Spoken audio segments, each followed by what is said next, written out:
It was perfect here. You're fucking it up with 2. I'm going to say you're pushing the limits. No, we both need a stocking. I understand. But sometimes our goodies can fit into 1. No, we can't share. We are a poor family. We can't share. I'm a stinky 2. I need everything to myself. I'm going to poke you again. Don't. If you poke me again, I will leave this podcast. You won't do the episode. I will leave this podcast fast. With haste. With haste. Chop chop, boys. Let's do this episode. Welcome to Pod-A-Mania. My name is Eddie. My name's Dylan. This is a weekly wrestling podcast. Most of the time. And what do we cover here, Dylan? We cover everything from Collision last week, Dynamite this week, everything in between. But that's not necessarily true this week. We're doing AEW World's End predictions and our personal PAM-mies year-end awards. So please stick around and join us. Welcome to the PAM-mies. Welcome to the PAM-mies. That's how you're gonna know we've transitioned the episode. Before we get into anything, please follow us on social media at Pod-A-Mania Pod _EWO3 and at Bozo Dills. Go ahead and you can like and subscribe. You can comment. You can let us know what your favorite things of this year were. Who do you think's gonna win this weekend?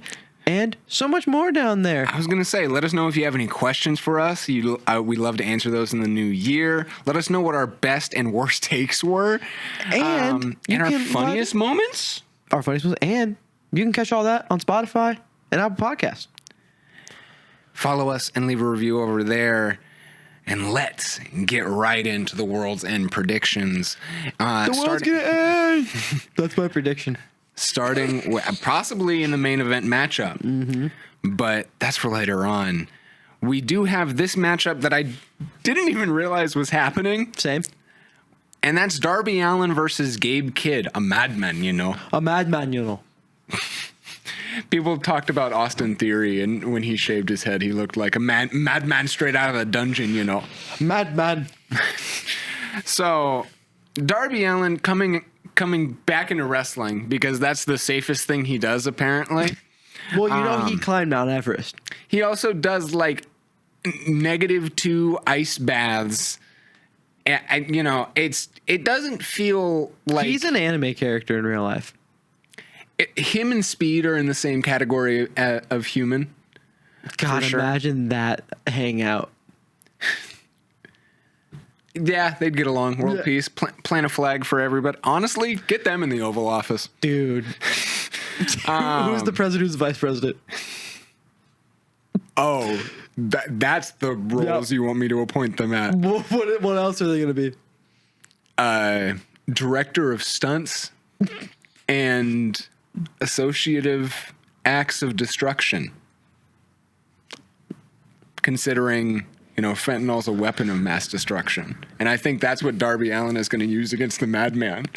Because it's kind of like... We're getting to a point where he might. It's kind of like if the Joker enters a matchup he enters into Arkham Asylum and a normal-ass street thug wants to go toe-to-toe with the Joker. Yeah. And Joker is Darby Allin in this analogy, because what can Gabe Kidd do in this situation? It's been proven before, and I think it's going to be proven again. Darby Allin can bounce. I'm not going to say bounce back. He can bounce. He as a human has that ability. I think him and Luffy are made of the same material because they both just like don't take damage. It's crazy. Oh man. We went 41 episodes without a One Piece mention. Had to happen. We had it through clothing and socks. Fuck. It had to happen. But, you know, I think because of the lack of buildup and kind of the lack of knowledge that this is even happening, this is a great match to be on the card, but I think it's kind of obvious what's going to happen here. Yeah, Darby Allin, check please. Oh, dude, you have to go back and do the Borg counter. It's the last one of the year. That's a next week job. No, I'm not saying for this week. I'm saying in general. That's something that has to be Next done. week is the drunk episode. Join us next week. I hope it's you. I hope it's you so bad. The show will not happen if it's you, by the way. The show will derail into the premium episode that shouldn't exist. But yeah, it's an easy check for Darby Allin here. Yeah, 100%. So, moving on. Not even an easy check, like checking the box. He's going to get paid to just beat the shit out of this guy. Right? I think... what is he going to do? How's he going to hurt him? I've seen Darby Allin die and get back up. And be born again. And be crucified. Not yet. Not yet. That might... Dude, you may have just predicted. Well, that spot was... I mean, shout out to the Sandman. I think he needs a blessing first. And I think, yeah.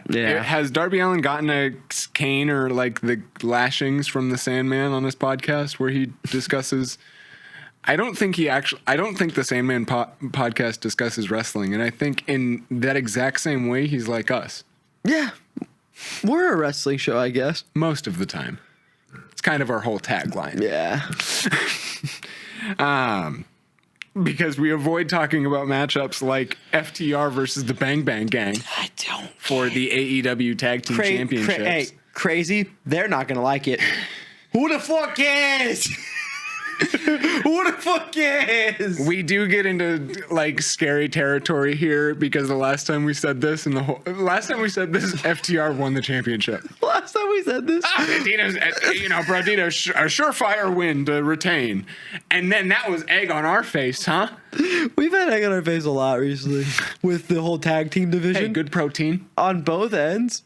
We're bad tag team predictors. Stinky ass opinions, though. Yeah, we're not good with singles. We got it. Shout out our fans, though, because you guys are the diehards that really tell us we're wrong for not talking about this. Yeah, I don't fucking care. In all honesty, before the show, I even said FTR underrated, and I am part of the problem. In all honesty, I've grown old of FTR. I'm kind of over them as a gimmick. It is like watching Ric Flair have his 4th or 5th last match.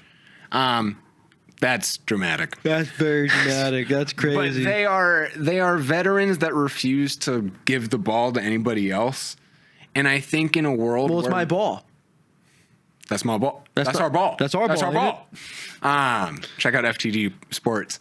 Hopefully that gets... Dude, I was going to make a video today. Okay, cool. This is the prophecy come true. But I think in a perfect world, Jet Speed would be tag team champions right now. And we wouldn't have to watch how many times. Okay, be so fucking for real with me for a second. I'm gonna do the J. Cole hold on. Like the Bang Bang Gang has had how many opportunities at the tag team championships? A lot, and I'm kind of including Bullet Club Gold defenses there because it's the same crew. Oh, one of them's injured. Okay, so they changed names that week. Yeah. The fuck. It's the same faction. How many times is it this same old matchup? And I want new talent. And I think AEW used to be a place where you could find that. And I think like even in manifestations of the Broditos, we see these talents that do have their talent shined upon. Like, I think Brodito is one of the reasons why Bandito's like an honorable mention for Rookie of the Year. If not Rookie of the Year, like like most improved, definitely. Yeah. Like has had an unreal year, and just it shot him higher up in the single scene too, which was really cool to see. It wasn't as just Ring of Honor champion, you know, and his matches were unbelievable.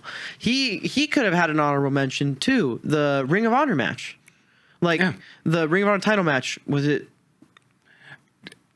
not Chris Jericho? Shelton Benjamin. That's what I'm thinking. He's had a couple. I mean, the latest one, the 6-way match. The 6-way match was unbelievable. Like, everything he does is amazing. He's stepped up his game so much this year. And that's where I'm kind of disappointed when I'm seeing matches like FTR versus Bang Bang Gang, where I feel like I've seen all they can do, and they haven't changed their thing, either of these teams. And I think that's why we're disinterested about talking about them. We're obviously going to still predict it because this is a match on the card. I think FTR is retaining for the exact reason that I think this match shouldn't happen, because Bang Bang Gang are easy losers. They can take a pin really easily. That being said, I think this is going to be more egg on your face. I'm going to go with Bang Bang Gang. Just got to be a little different. I feel like they're going to try to expectation subvert us on one of these matches. So this is the counter Borg. It's a little bit of counter Borg, and it's a little bit of just like Tony Khan doesn't know what the fuck he's doing with the tag division right now. So if it ended up on them, would you be shocked? I wouldn't. Exactly. Like, we would just be like, oh, it's their turn. That happened. We're still not paying attention. Where's Jet Speed? I don't know. In the Continental Classic, which they're not even in the finals. This is according to Wikipedia. So this is a quick shout out to Wikipedia editors and spreading misinformation. Proud of you. Konosuke Takeshita versus Okada is one of the semifinals, and then Jon Moxley versus Kyle Fletcher is one of the semifinals. I think I love him. His title reigns are amazing. As I'm pondering these options and what we have laid out due to the Wikipedia editors, I think Jon Moxley versus Kyle Fletcher is going to happen first, and Kyle Fletcher is going to move on. I think so too. Then I think Konosuke Takeshita versus Okada is going to end in a draw. And it's going to be a triple threat between the whole Don Callis family. Mm-hmm. I like that. I'm going to take a bold prediction. I like that a lot. And think they're going to get overwhelmed between their egos colliding, that they DQ themselves or they're outside of the ring too much and they have a referee that doesn't want to bend the rules for them. This is the egg on my face part because I'm dreaming too big. But Marty Supreme Christmas Day told me to dream big. I want a Marty Supreme jacket so unpaid bad. Advertising. I want a Marty Supreme jacket so bad. Me and Hook both. But I think that, like, Don Callis will try and, like, what the fuck is happening, boys? That was a terrible impression on my part. But then they come out and Kyle Fletcher needs to sort out the argument between his two dads. Yeah, it's gonna be. And that's confusing. I can see 100% where you're going with this, but I could also just see Okada winning and defending his title versus Fletcher. Yeah, I definitely see that as well. I think, like, I am biting the bullet, but I think you're right. That's the Kyle crazy Fletcher, thing. I agree with you. Like, I'm not cooking something that's too off the. No, it's like, possible. Yeah, you're not dream booking in that sense. You're not like, oh, I think I'm just a couple steps ahead, and I think as okay, don't say it like you're right. I am a couple steps ahead. Don't say it like you're right. I think I'm a couple steps ahead, and I think you had your moment when Seth Rollins cashed in, and I want to be the predictor. Yeah. Okay, I think so. Every time I make one of these bold predictions, I just want to have one of those. No, you're right, because it feels so good to do that. Like the way I felt when I sat down on the couch that night after we saw it happen, and I went, man. It's almost like the last 3 fucking weeks I told you guys. I told you. Yeah. So that's going to be you. We'll see what happens there, but I definitely see, like, maybe Okada can do a really big heel turn and say, fuck the Don Callis family. Fuck you, fuck you, fuck you. You're cool. Pointing at the Beast Mordos because he's a lawyer. Yeah. Kind of have to be cool with Pointing lawyers. At Wardlow because, like, I feel bad. You know. You don't even get a fuck you on the way out because you're not an employee anymore. I'm gone. I said I'm done with this. There's too much fighting in here. I don't do the family drama, man. You two are mean girl, bad bitches. Yep. And that's how we're going to talk about some bad bitches over here and the Babes of Wrath versus Mercedes, Monet, and Athena for the AEW Women's Tag Team Championships. Where are we at here, Dylan? I think the Babes of Wrath shocked us in the tournament, and this is a great first opponent.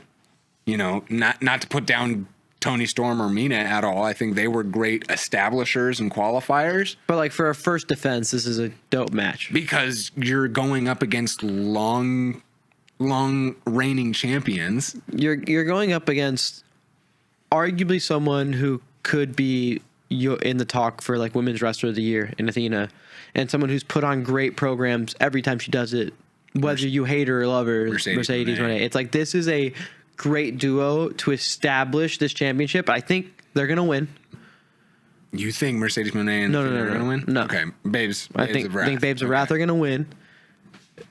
As like an establishing win. Like, hey, this is us. Our first defense is against a really good team. I do unfortunately agree with you, because I think Athena and Mercedes have the disadvantage of not having a cool name, and the fact that like it kind of just adds to Mercedes' storyline right now of like losing and having this like backup best friend of Athena like in her back pocket. I feel like she has a lot of like homegirls that stand with her, and Athena's one of those that I think they have a mutual respect of championship material. And in Mercedes' spiral of losing all of her championships, I do think Mercedes needs that support and comfort, you know, a good strong support system in these cold winter months, and as they face the loss of the Babes of Wrath once again. With more beautiful, beautiful women taking on each other, Kris Statlander versus Jamie Hayter for the AEW Women's World Championship. Yeah, man. That's how I was expecting this to start. I'm excited. Kris Statlander is just so damn good. Both of these women are so damn good, and I think like this is one of these matches where I'm not even surprised either way it goes, you know, because Jamie Hayter, ever since she came back from injury this year, has been on a like streak, and I think since being injured, coming back, working her way back up to this world title picture, it not only is a great defense for Kris Statlander if she retains, it's so reasonable if Hayter wins. I have Jamie Hayter winning this match. I think AEW isn't doing a lot of really long reigns right now. I think they're really in the vibe of the title jumping around a little bit before it gets on like a long streak. I think they're liking bouncing it a little bit, having more people have a chance with it. And I think who better than Jamie Hayter? And who better to take it from than Kris Statlander? I totally agree. I think when we reflect on the year and some of these matches as we consider like honorable mention, Toni Storm versus Mariah May and the Hollywood ending match, they are those storylines specifically cut off young talent. Mm-hmm. And regardless of where Mariah May was going to end up, I think when you look at your roster and look at who you're considering for your world title pictures and some of these mid cards, even the mid cards are filled up with like these veterans. Mm-hmm. And even if like we're expanding the titles they could win possibly with like the national championships and whatnot, I want to see the young guys win. Yeah. I don't want to wait as long for them to actually get gold. You know, we look at a Javon Evans who faces, what was it, 17 losses in all of his championship. Yeah, he hasn't won a matches. championship match. He's had like 15 to 17 opportunities and hasn't won one. So when we consider those kinds of talent and who the fans are considering stars and who we want to succeed, it's not even the old people we want to see succeed. We see that in the tag team match, like, you know, We see that with FTR. and we see that with so many other things in other wrestling promotions, that it's that, like, you have to strike while the iron's hot. We said that about LA Knight. We're saying that about Jet Speed. We're saying that about Speedball as an individual, Kevin Knight as an individual. And I think Kevin Knight has some of those standout moments, especially recently with the Continental Classic. Oh, man. He is unbelievable. where He's so good. He can easily carry that national championship. You know? Imagine a him and Ricochet match. I want to see it. Imagine that. And that's probably one of the match. Like, I don't know what's going to be set up in the Christmas Dynamite and Collisions. We'll see. But This is filmed on Tuesday because Wednesday and Thursday's Christmas, you guys. Yeah. Don't So be like that. leave your predictions for the missed matches below.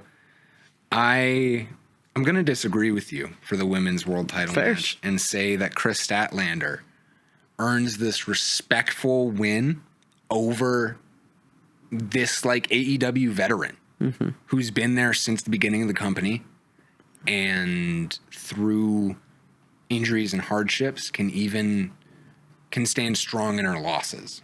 I think you're right. I feel like there's a couple matches on this card that are going to surprise us. And I think this is one of them because I think the rest of the card is going to go the way we think it is. We'll definitely see. We have a lot of unpredictability, especially in this main event world title picture. The Fatal 4-Way between Samoa Joe, Swerve Strickland, Hangman Adam Page, and MJF.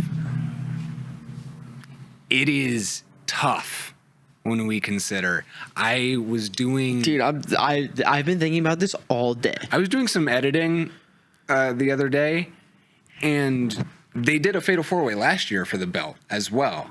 And I think World's End serving as this blow-off match, as Hangman keeps putting it, between the division and between these people who were literally allies months ago to get the title belt off of Moxley, who is now dealing with his own dramas. I think seeing talent fight like this it's once in a lifetime, and this is showing where AEW is at as a company. I love it. It's giving Samoa Joe a great defense matchup, as I think something we forgot, he's considering retirement. Yeah. You know, great matchup to have in his books if he loses. Swerve Strickland and Hangman Adam Page. They want to do They're looking some for a things. third. Are they, or are they looking to go home themselves? Either way, they're putting keys in a punch bowl and partying hard with MJF, who stuck his head in business. He was motherfucking be here. It wasn't even his business. But is it? I think when we consider where the company was at with his world title reign, it's something we haven't seen in a minute. It's something that opens up the door to the Mark Briscoes getting their Mick Foley moment, maybe a strong defense against a Bandido in a mask versus title match as a fun DQ exit. I don't know. That's way future booking, but Yeah. I don't know who to go with here, personally. Do you have somebody that sticks out of your mind right off the bat? With everything I've laid out on the table. My brain, I keep seeing Swerve Strickland raising the belt. Who? But my heart wants it to be MJF so bad. That's an underrated pick. I know. I want it to be MJF so bad because I want to like fully be invested in a full MJF run. Yeah. You know, because when I started watching, he was already the champion. He's the young talent. And I think it'd be fun. In this match. Man, too. My brain just keeps seeing Swerve hold up the title at the end, and I don't know why. I just think it's. I think it's his time. Whose house? I see Swerve getting greedy. And like overstepping on like a hangman position there, and like Hangman's about to win. He like throws Hangman out of the ring, tries to lock Joe in a thing, and it doesn't work out for him because MJF is a fucking dickhead doucheball who, you know, plays dirty and ends up winning.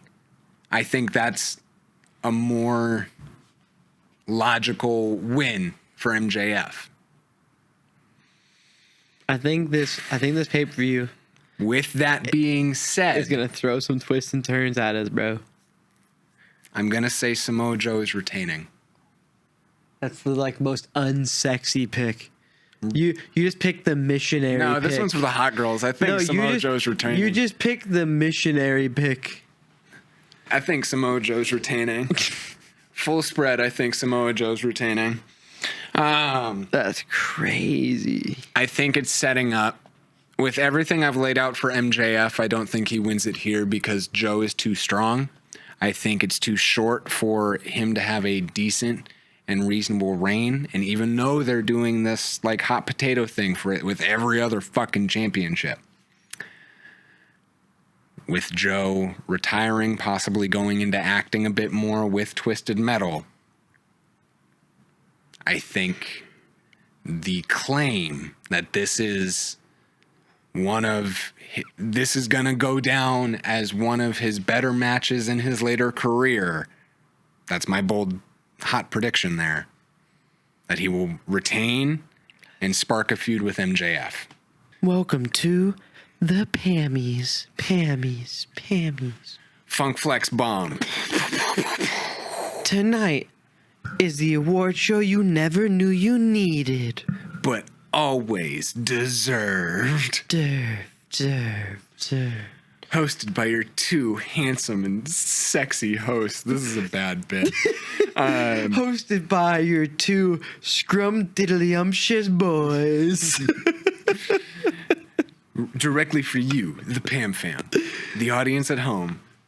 These picks. And filmed in front of a live studio audience. And then you have to edit in a laugh track, a clap track. I will not do that. But yeah, I thought it would be fun for us as a podcast. I know we haven't been around for long, but I hope you've enjoyed your journey with us as a podcast. I've enjoyed my journey with you. We wanted to acknowledge some of these wrestlers and some of their top moments as stars.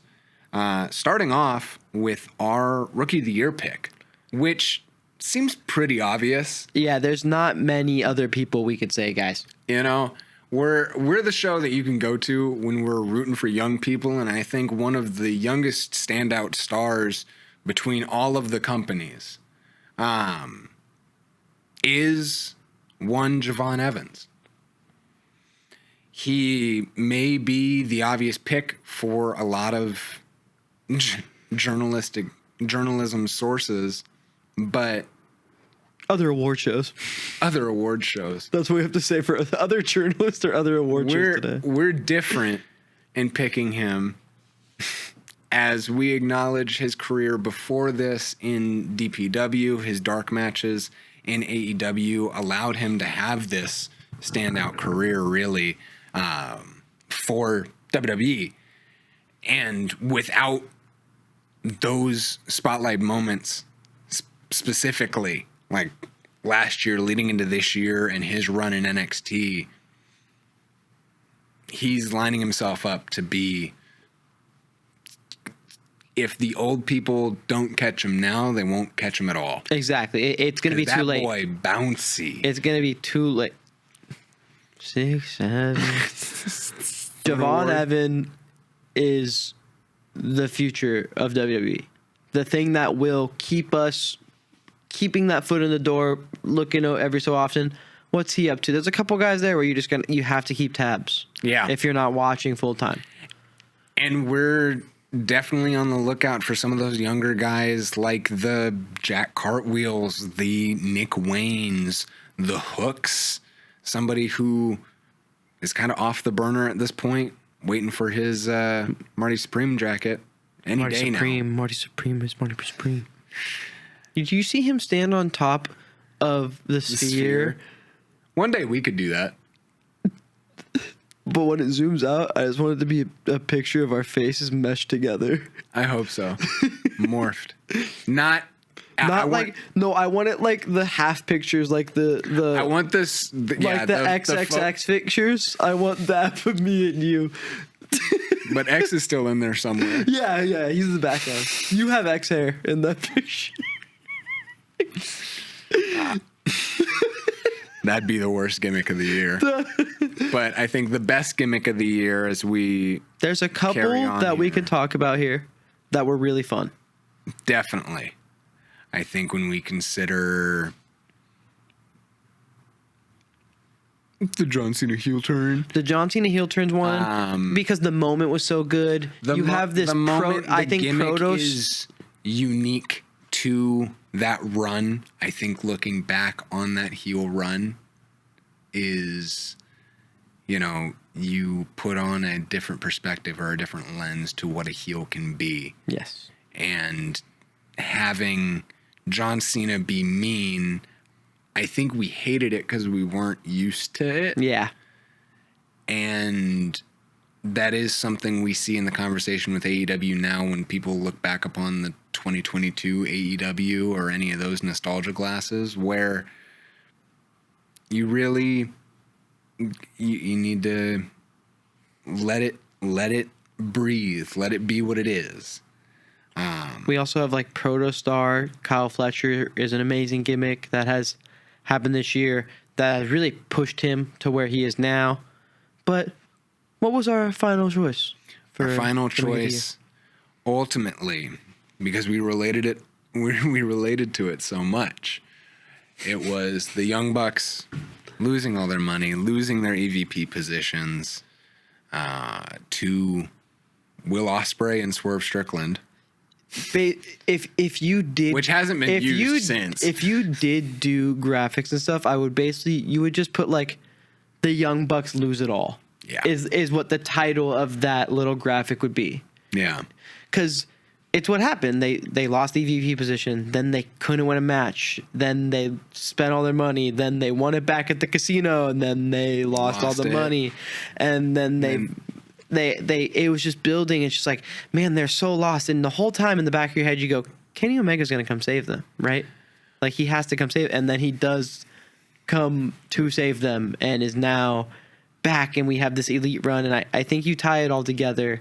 Yeah. That gimmick was awesome. It was so funny every week. We were coming in with the new thing, the Titantron, the music, the pyro. They did such a good job of making you have expectations, like, oh, what are they going to do next week? It was a perfect example of keeping it fresh and entertaining, looking back on similar gimmicks like Poor Corbin and people who are just poor and lazy or bums and stuff. Happy Corbin and sad Corbin. It's not necessarily pulled off the best, and I think weaving in the elite lore helps, obviously, but these are talented individuals. But I think that's why it works.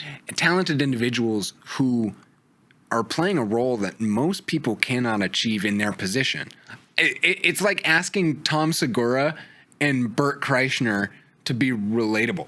Yeah, they can't. They can't anymore. But the thing is, I think the gimmick works so well because it's so believable. Like, Yeah. hey, these guys were the EVPs and now they're poor. That it's because of where they were. The reason it doesn't work with a sad Corbin is because Corbin's highest peak was a U.S. champion. He was one of us. His peak was a mid-carder. I was a big Corbin guy. Yeah. But he was a mid-carder. You're talking about a tag team that has basically been in the main tag team title picture and known as the best tag team in the last decade plus. Yeah. Right? So just having them do this gimmick, they did it so fresh and it just kept it real and it was so fun. It felt like it lasted as long as it needed to as well. Stopped, it didn't drag. Yep. Nothing felt unimportant.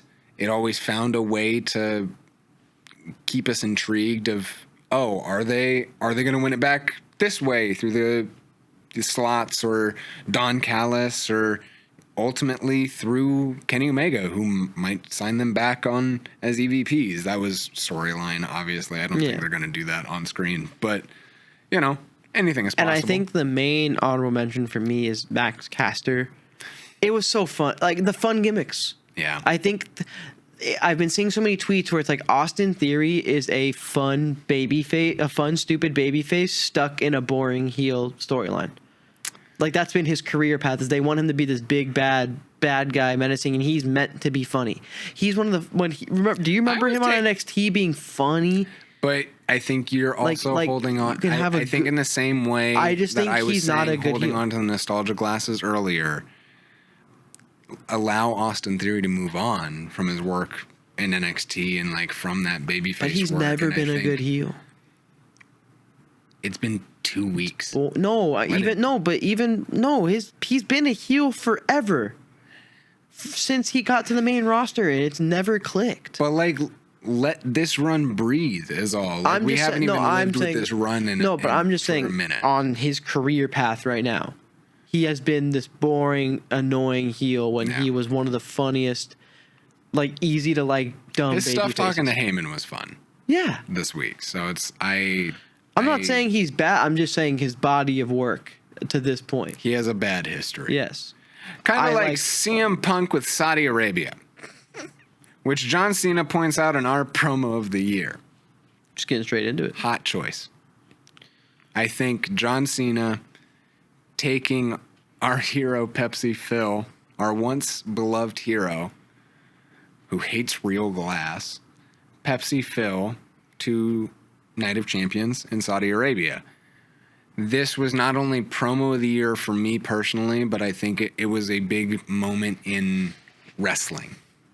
I think looking back on it with John Cena's interview with Chris Van Vliet and some of the way that he's talked about these matchups that he had along the way in that retirement run, this one is more important as a moment. A progressive moment more than anything, because it did kind of feel like the Hell Froze Over Part 2. Mm-hmm. Shout out West Side Gun. Or that's Hell on Earth Part 2, I think. But the fact that John Cena in this storyline has these balls to say, balls in your court, hero. You know? Oh, chills every time I watch that promo, dude. And the look on Punk's face is pretty real. Regardless of any of the comments that he made in Saudi Arabia and whether or not we believe them, it's a fun wrestling moment, and that's not what we're here to dissect. Dylan, what was your queasy spot of the year? What was the moment? What was the spot of the year that made you most queasy? Made you most sick to your stomach? Dude, there's a couple I can just think of off the top of my head. It's Kyle Fletcher stabbing people with screwdrivers is insane. Yes. Me and you just revisited Hangman having John Moxley's face in front of him, just stabbing with a fork over and over again. Brutal. Another fork spot. John Moxley loves forks, shoving it in Darby Allin's ear. But I think the ultimate queasy, dude, I had to turn my phone off moment of the year was when John Moxley had 35 nails literally getting pulled out of his back, and you can see the skin stretching. Yeah. That moment was disgusting. Why do they do this to their bodies? Why is Moxley so proud of Moxley and himself? Darby Allin want to die in a wrestling ring. Yeah. And yeah. That is the best way for me to describe it, and I feel pretty bad saying it. I feel pretty bad saying it, but it's like as we observe some of these other wrestlers who can do it safer, whatever. I do enjoy the fork violence, and I've been thinking about. But like if we're going non-stabbing moment, yeah, I'll go Darby Allin through the fire tables. The 2 tables stacked on fire. That's just stupid. That's just reckless, ridiculous. Yes, the queasy moments are stabbed, but there's also like moments when guys are getting thrown 35 yards by Claudio Castagnoli, where you're just like, man, you're a human still, dude. Yeah, it is. It is pushing the limits of like, why are the other guys consenting to do this? Yes, to somebody else. Why would you want to do that to somebody? I mean, to impress the crowd, and I think that's what we consider in spot of the year. The crowd, me. I mean, you're in the crowd. I wish I was in the crowd for our choice here. I was. I did see this live. Dude, spot of the year. Many spots. Our spot of the year. There were a lot of them. I think when we look back on not only just the violent ones and the ones that made you queasy, but like the wrestlers who, like Obafemi versus Javon Evans, Ethan Page, Ricky Saints, Ethan Page, Javon Evans, or even like any of them, Kyle Fletcher and Speedball Mike Bailey. Like that had some spots where you're just like, oh my goodness. But ultimately, we went with Ospreay and Kyle Fletcher, Will Ospreay and Kyle Fletcher doing their Spanish fly maneuver off of the steel cage into thumbtacks at AEW Revolution this last I think Will year. Ospreay is a superhero. Yeah. I don't think he's of human descent. I think he's from another planet. And I think the chemistry between him and Kyle Fletcher is out of this world. And I think that's the future world championship matchup. Yes. That I am the most excited, because we all know Kyle Fletcher's going to have a world championship, and those two are going to put on next year's match of the year. Without a doubt. That's my you had your hot take earlier about Samoa Joe. My hot take is that Kyle Fletcher and Will Ospreay will have match of the year next year for the AEW championship. Bold prediction. I couldn't agree more. This spot was like a show of athletic prowess, and not just like, oh wow, look how far we can throw another human being, and this like violent stuff. I think even like a little mix of it. Like, and some honorable mention spots were like that whole 3-man tag match, or the 3-team tag match for the titles on the SmackDown before Mania. Yes. Where they decided, you know what, we're gonna show them that this should have been on the card. Mania. Yeah. And they did that. Some of the things the Street Profits can do. DIY has been one of the best tag teams ever. Yeah. Quietly one of the best tag teams ever. Yeah. That's a very like entry level, like, hey, if you know DIY, like, I respect your wrestling opinion a little bit. Yeah. Because it's like, you know how many people probably didn't know about them before this run? It's crazy because it was just all in Even NXT. before the NXT stuff, yes, too. exactly.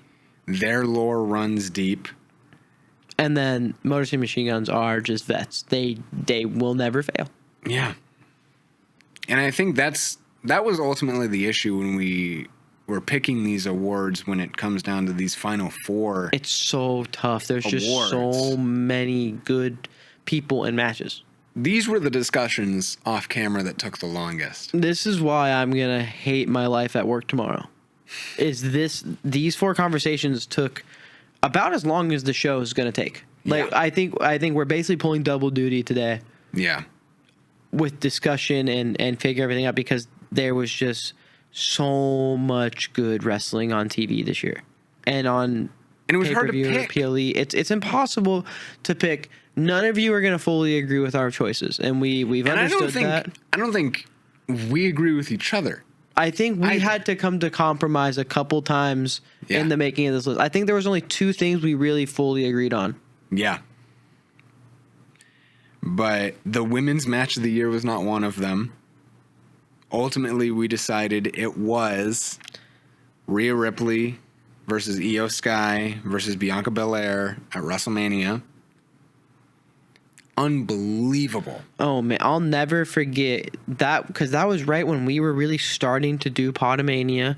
Like we were getting it out. That was when we started to like actually like, oh, we're committed to this, because we started right before right before Elimination Chamber, and that was, if you joined our community back then, one of the matches we were looking forward to the most. And I just remember it was one of those moments that I had again where it's just like, I fucking knew it. Yeah. Io win. Like everyone's like, there's no way Io can win. I'm sitting there like, dude, I want her to. I think she can. And I thought you were being an Io and you thought writer, thought I was just riding, and I was like, dude, no, I think that she has the power to this. Neither of them have ever really beat her in kayfabe, and I think they're gonna be distracted by each other, and that's exactly how it went. And the match never had a dull moment. I feel like a lot of times the problem me and you have in these conversations, match of the year, is pacing. Sometimes these matches that I really like are like really slow, like the death matches that you tend to more than me are so slow paced. They take a while because they got to catch their breath, they got to make sure they're healthy, make sure they're okay. Yeah. This match was just spot, go, graps, in out. Everyone, there was constant movement. And a lot of these matches, for match of the year, you don't see that. You see a more methodic match. But this one was so high energy. Io flying through the air the way she does. Bianca Belair is so strong. And it's just everything tied together makes this match unbelievable. I mean, some of our honorable mentions there were like the women's blood and guts match, the, Athena Mercedes in the Owen semifinals. Yeah, there were a couple matches that me and you talked about where it's like, this is a TV match. If they had 10 or 15 more minutes, this is match of the year. Or like even if it was exposed to like a bigger audience, it was a the main one for that is Bandido's Ring of Honor. Yeah, there's a couple matches that his rookie of the year contendership was ultimately decided by age and a lot of his work being featured on Ring of Honor. Yeah, and that's literally the difference. The men's match of the year, which felt pretty obvious to you, and I wanted to say that I hated to admit it, but I am so warm to this idea that it's so right. And it's a match that we've mentioned multiple times now, and I think it's Jon Moxley versus Hangman Adam Page at All-In, Texas. Oh man, I had to convince you. We had to watch the highlights. Once you saw the highlights, and it really shows to you how this match should be. My defense, I was worried that it was the same thing of waiting for the Cody Roman 2 and like waiting for an endgame moment and all these people coming in, and like there is, I will say, there is a conversation to be held there if this is men's match of the year. And I think Will Ospreay versus MJF on that Dynamite in that 60-minute draw, it definitely deserves votes. Is a strong contender. Yes, it deserves votes. But I think overall, taking in the story of this match that is still playing into the pay-per-views today, this match was match of the year. Absolutely insane. Takes everything we know about Hangman Adam Page and everything he does it for and lays it all out on the line. And then you have these moments like with the Death Riders getting things plotting, being scheming, little cartoonishly evil sidekicks. And then you have Darby Allin sting from the rafters, drop down. Swerve shows up with his Yowie cowboy lover, and for his. Yep, for his Yowie cowboy lover, and you just get this match that is a beautiful watch with some gruesome moments. They have the nail table spots with the DDT. I don't think there's a moment in that match. Or what's the move called when Hangman has him hanging over his back and does the drop onto the table? That is not the buckshot lariat, but the dead eye. The dead eye onto the table outside of the ring. Oh my! How is that not spot of the year mentioned as well? Yeah, that match has just everything you could want in AEW. Everything, yeah, because it showcases all their talent that year, and I think when we consider, I think it is like picking Cody Roman 2 or Cody Cena 2. But you have to... You know what I mean? But I feel like that year, that was because it's the moment, you know? It is the moment, and when And it doesn't feel as fabricated with AEW because all the people are actually intertwined with the story and chasing the belt, whereas in Cody Roman 2, it's just like... all the sidekicks showed up. Yeah. But like Swerve doesn't have to show up for Hangman. If he doesn't show up the match, no one bats an eye. Well, but people take note of it as well. Yes. Because why didn't you help me? But if there's that's a but if Undertaker doesn't help Cody, no one cares or remembers. Yeah. It goes, oh, Undertaker's there, cool. But Darby has something to do with John Moxley, and that leads into their feud that they had after that, and it just all clicks and makes sense. Yeah. And I think that's the difference in this end game comparison. Final comparison. Yeah.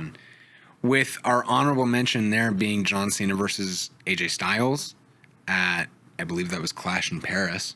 Yes, that was an amazing match. John Cena writing the little note for him beforehand.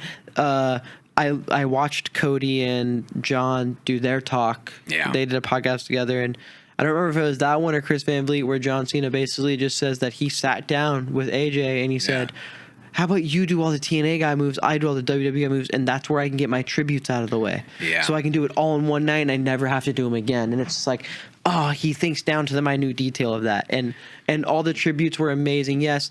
Oh no, it's your favorite wrestler doing other people's moves. It's not corny. It's amazing. It's a tribute to everything that got them there. I think wrestlers of today and some of our favorite wrestlers, some of my favorite wrestlers, Eddie Kingston's, the Will Ospreays, Kyle Fletchers, they all have their own variations on the Tiger drivers, the shooting star presses that make them unique to them. Yes. And I don't think any move is not sacred other than the super kick. Fair.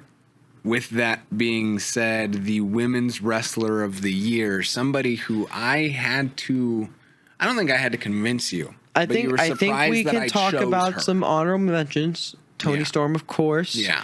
I think on the WWE side, you can go Io. Io had an amazing year. So many matches that we talked about for Women's Match of the Year. She had that, any of her Rhea. I know we made the joke of, it's Rhea versus Io again, but it's because the matches were that fucking good that they could just put it on night after night and we would keep watching. It was one of those matchups that you could look forward to on that 3-hour Monday Night Raw. Yeah. And we could kayfabe say Mercedes Moné because of all the bets. I don't even think that's the real truth. Yeah. I think when we consider a hard-working woman... Mercedes Moné is a hard-working woman. Debatable. She had to fight for all those belts. That's at least 12 matches. Well, as Jesse Ventura says, that's 12 matches lost once she loses. Exactly. But I believe somebody who has come up on her superstardom and really claimed the platform, the first place pedestal. Kris Statlander. Yeah. Stat Daddy. Stat Daddy. It's like Cat Daddy. Yeah. Stat. Return of the stat. Stat. I cannot believe what a year she's had. And to think that she's ending it off with a title in her hand, hopefully, I just am so happy to see her succeed. It's something that I am so glad that at least Willow is also leading the women's division with the tag team championships. And these women who put on standout matches last year have this opportunity with title claim that they are the best, you know? And I think that carries on to our final award of the evening. Well, let me get some words about stat. Damn. Do you? I agree with everything you said. Okay. And I just think it's so impressive to me because it was so unexpected for me as it being my first year watching AEW. As someone who hasn't seen the trials and tribulations, hasn't seen the things that led everyone to love the moment so much, seeing the work she has put in the 10 months I've been watching, 11 months I've been watching is amazing. It's outlandish, pun intended. But she's so good. And hopefully she goes out with the title in her hand leading into another year of greatness. Yes, of course. I hope that she doesn't end up in a Toni Storm situation, but that's also shaming Toni Storm and where she's at. But I don't think she's in a great spot. I don't think she's in a terrible spot either. We'll see where all these women are in a year, and I think that's the wonderful thing about AEW talent. You can really place your bet on anybody and see how far they grow, and somebody who you latched onto very quickly from watching AEW for your first time in your first coming weeks, first pay-per-views even. This was a standout star for you, and I think this was our show's men's wrestler of the year, the proto star. Play that motherfucking hot mulligan right now. Kyle Fletcher stands out as I need a fucking drink. I knew this would happen. I knew this would be my fucking guy. PAM-mies men's wrestler of the year. That's how Don Callis feels right now. The Pod-A-Mania guys gave it to Kyle Fletcher. We gotta celebrate. I hope so. That'd be so sick. I hope it's important to them. It is. Because it's important to us that they acknowledge this in their family, in the PAM-fam included. The men's wrestler of the year is a big role, and I think for somebody who made their way through Ring of Honor, Rev Pro UK, the UK indie scene. Moving from Australia to the UK by yourself to start that because Australia didn't have it at the time. Changing your style to fit your build. And adapting your style to fit your build as well. Because it's not even... He was getting Randy Orton comparisons when he shaved his head. It is unbelievable what that kid can do. And it arguably got better the more he changed himself.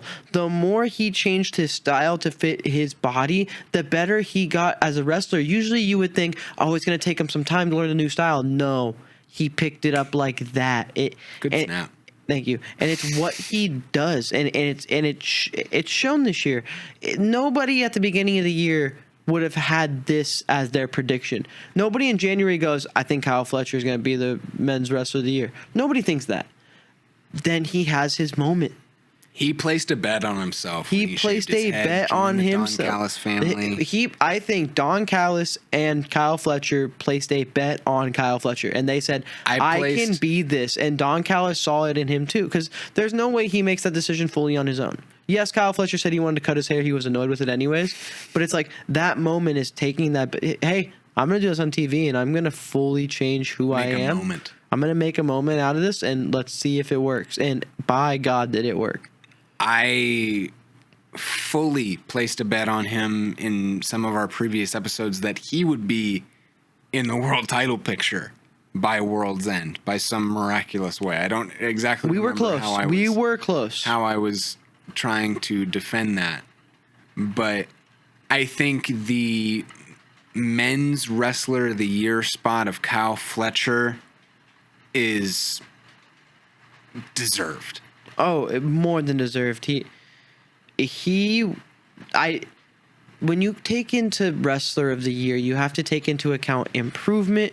You have to take into account how good their matches are, the promos, and everything surrounding them. So, yes, Adam Page was very high on our list.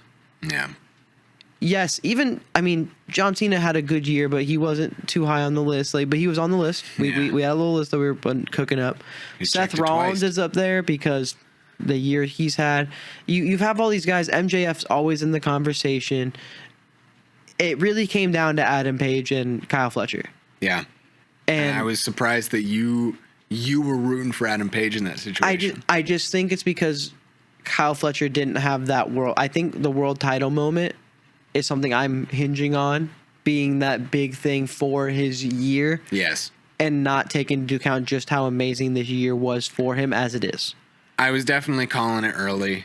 And I think when we look at your future prediction of them facing off for the world title, like Ospreay and Fletcher, yes, I think that I couldn't agree more. And I'm going to make the prediction a little looser than that he'll be a world champion next year. Oh, my opinion was that match is Kyle Fletcher defending against Ospreay. Yes.